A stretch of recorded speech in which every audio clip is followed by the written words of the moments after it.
नमस्कार दोस्तों, हार्दिक स्वागत है आप सभी का फिर से एक बार हमारे चैनल एस्ट्रो ओम पर। दोस्तों, जय श्री राम, जय सीताराम, जय जय हनुमान, जय बागेश्वर धाम सरकार। दोस्तों, आपके नाखून काटने की आदत कहीं आपकी किस्मत के दरवाजे तो बंद नहीं कर रही, कहीं आप इस दिन नाखून तो नहीं काटते और नाखून से किसी ने आपको अपने बस में तो नहीं किया हुआ है। जी हाँ दोस्तों, हैरान मत होइए, आपके नाखून से कोई भी आपको अपने वश में कर सकता है, क्योंकि तंत्र मंत्र की विद्या में नाखून और बाल वशीकरण के लिए सबसे सिद्ध माने जाते हैं। तो अगर आप नाखून काटते समय यह गलतियां करते हैं तो आपका दुर्भाग्य आपका पीछा कभी नहीं छोड़ेगा। साथ ही अगर आप दुनिया को अपने इशारों पर नचाना चाहते हैं तो नाखून काटते समय यह सावधानियां जरूर बताइएगा और नाखून को कचरे में फेंकने की जगह इस पेड़ की जड़ में डाल दीजिएगा, तो पूरी दुनिया आपके सामने घुटने टेकने पर मजबूर हो जाएगी। तो आखिर कौन से पेड़ की जड़ में डालने चाहिए आपको अपने कटे हुए नाखून? अगर आपके मन में भी यह सवाल है तो वीडियो को अंत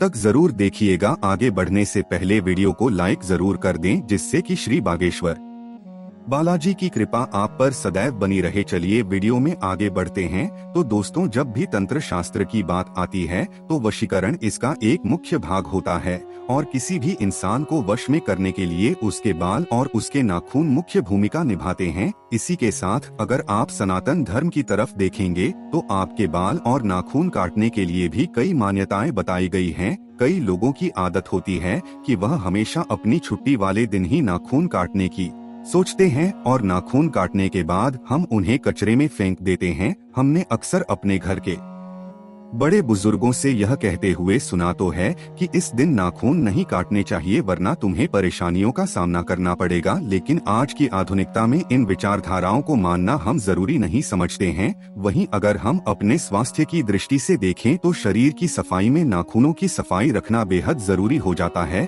अब क्योंकि हम भारतीय परंपरा से जुड़े हुए हैं, इसीलिए हम छुरी और कांटे की बजाय हाथ से खाना खाते हैं। इसलिए अपने नाखूनों को साफ रखना हमें बचपन से ही सिखाया जाता है, ताकि हमारे नाखूनों में लगी हुई गंदगी हमारे पेट में ना जाए और हम बीमार ना पड़े। लेकिन अक्सर होता क्या है कि हम नाखून किस दिन काटे, इस बारे में हम अक्सर दुविधा में रहते हैं। तो सबसे पहले यह जान लेते हैं कि किस दिन नाखून काटने से क्या फल मिलता है। तो दोस्तों, एक सप्ताह में 7 दिन होते हैं, जिनमें से अगर सोमवार को हम अपने नाखून काटते हैं तो सोमवार को मन का कारक माना जाता है और हमारे मन का संबंध हमारे शरीर से होता है। तो अगर हमारा मन पवित्र रहेगा तो हमारा शरीर भी स्वस्थ रहेगा। तो अगर आप सोमवार के दिन अपने नाखून काटते हैं तो हमें अपने तमोगुण और राक्षसी बुद्धि से मुक्ति मिल जाती है। इसी के साथ मंगलवार का दिन हनुमान जी का दिन माना जाता है और यह दिन भी होता है, इसीलिए हमारे घर के बुजुर्ग मंगलवार के दिन नाखून काटने से मना करते हैं। लेकिन दोस्तों, शास्त्रों में कहा गया है कि अगर आप मंगलवार को नाखून काटेंगे तो आपको अपने कर्ज से मुक्ति मिल जाती है और कर्ज से जुड़े वाद विवाद या कोर्ट कचहरी के चक्कर से भी बचा जा सकता है। साथ ही अगर आप बुधवार को अपने नाखून काटते हैं तो आपको धन लाभ होने की संभावनाएं कई गुना बढ़ जाती हैं। इसके अलावा अगर आप नौकरी पेशा व्यक्ति हैं तो आपकी प्रखर बुद्धि की वजह से आपको धन लाभ होने लगता है और आपकी नौकरी में तरक्की होने लगती है। इसके बाद गुरुवार को अगर हम नाखून काटते हैं, बृहस्पति का कारक होता है। बृहस्पति आध्यात्मिक ग्रह कहे जाते हैं। अगर आप बृहस्पतिवार को नाखून काटते हैं तो आपको आध्यात्मिक की प्राप्ति होती है और आप ईश्वर की तरफ अपना मन एकाग्र कर पाते हैं। साथ ही शुक्रवार को नाखून काटने से आपके जीवन में प्रेम और कला का अनोखा संगम देखने को मिलता है। अगर आपके करीबी दोस्त या रिश्तेदार आपसे दूर रहते हैं तो अगर आप शुक्रवार को नाखून काटते हैं तो इससे उनके मिलने की संभावनाएं भी बढ़ जाती हैं। इसी के साथ शनिवार के दिन शनि देव को समर्पित किया जाता है। इस दिन बड़े बुजुर्ग नाखून काटने के लिए सख्त मना करते हैं और यह सही भी है, क्योंकि अगर आप शनिवार को नाखून काटते हैं तो आपका दिमाग कमजोर हो सकता है, आपको मानसिक परेशानियां आ सकती हैं और शनि की वक्र दृष्टि का सामना भी करना पड़ सकता है। इसके बाद रविवार को अक्सर सभी लोग नाखून काटना पसंद करते हैं, क्योंकि इस दिन सभी की छुट्टियां होती है। लेकिन शास्त्रों के अनुसार रविवार को नाखून काटने से बचना चाहिए, क्योंकि अगर आप रविवार को नाखून काटते हैं तो आपके जीवन में बाधाएं पैदा होने लगती हैं और आपके बनते हुए काम बिगड़ने लगते हैं। साथ ही आपका समय भी बर्बाद होने लगता है। तो दोस्तों यह तो थे वह दिन जिसमें आपको बताया गया कि आपको कब नाखून काटने चाहिए और कब नहीं। इसी के साथ ही अगर आप नाखून काटने के बाद उन्हें यहाँ वहाँ ऐसे ही कहीं भी फेंक देते हैं या फिर में फेंक देते हैं तो इससे आपको क्या प्रभाव देखने को मिलते हैं। तो दोस्तों की कूड़ा करकट और नकारात्मक ऊर्जा रहती है। और अगर आप अपने नाखूनों को कचरे में फेंकते हैं तो आपके जीवन में भी वही सब होने लगता है, क्योंकि आपके नाखून आपके शरीर से जुड़े होते हैं और अगर यह किसी तांत्रिक के हाथ लग जाते हैं तो आपको तंत्र विद्याओं के प्रकोप का सामना करना पड़ता है। तो इसलिए गलती से भी अपने नाखूनों को यहाँ वहाँ फेंकने की गलती ना करें। गुरु जी ने कहा है कि जो भी औरतें अपने नाखून काटने के बाद उन्हें डस्टबिन में या फिर कचरे में फेंक देती हैं या ऐसे ही बिखरे पड़े रहने देती हैं तो इससे उनके जीवन में भी वैसे ही समस्याएं देखने को मिलती है। कचरे में कोई भी उपयोगी वस्तु नहीं होती, गंदगी बदबू रहती है। उसी तरह उनकी जिंदगी में भी सब कुछ खराब होने लगता है और वैसे भी तंत्र विद्या का प्रभाव बहुत जल्दी देखने को मिलता है। इसीलिए हमेशा हमारे घर के बड़े बुजुर्ग स्त्रियों को उनके नाखून और बाल को सावधानी से फेंकने की सलाह देते हैं। शास्त्रों में कहा गया है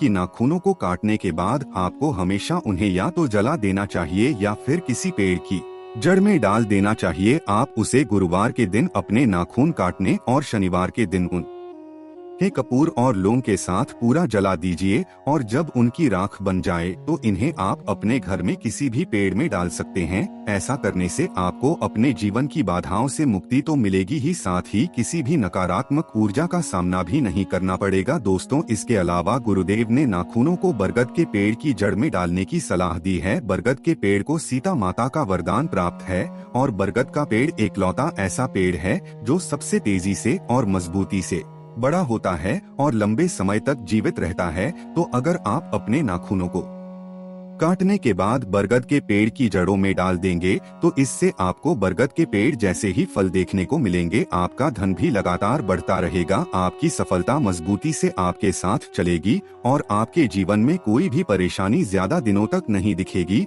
और आपको ज्यादा नुकसान नहीं पहुंचाएगी। इसी के साथ नाखून हमेशा सूर्य के ढलने से पहले काट देने चाहिए। सूरज ढलने के बाद आप नाखूनों को बरगद के पेड़ की जड़ में दबा सकते हैं और अपने जीवन में सकारात्मक प्रभाव देख सकते हैं। इसी के साथ अगर आप उनको तुलसी या फिर अपने घर के किसी भी पौधे की जड़ में डालते हैं तो यह भी आपको सकारात्मक प्रभाव भी देंगे। बस कभी भी नाखूनों को कचरे में या फिर किसी गंदी जगह या नाली में फेंकने की गलती ना करें, वरना आपको अपने जीवन में घोर परेशानियों का सामना करना पड़ सकता है। इसीलिए अगली बार आप जब भी अपने नाखूनों को काटे तो दिन का विशेष ख्याल रखें और नाखूनों को काटने के बाद उन्हें समेट कर रख लें और बाहर जाते समय किसी भी बरगद के पेड़ की जड़ में दबा दें। अगर आपको बरगद के पेड़ की जड़ नहीं मिलती तो आप अपने घर के गमले में भी दबा सकते हैं। साथ ही आप ही लौंग और कपूर के साथ भी जला सकते हैं। इससे आपको कोई भी नकारात्मक प्रभाव नहीं देखने को मिलेंगे। उम्मीद करते हैं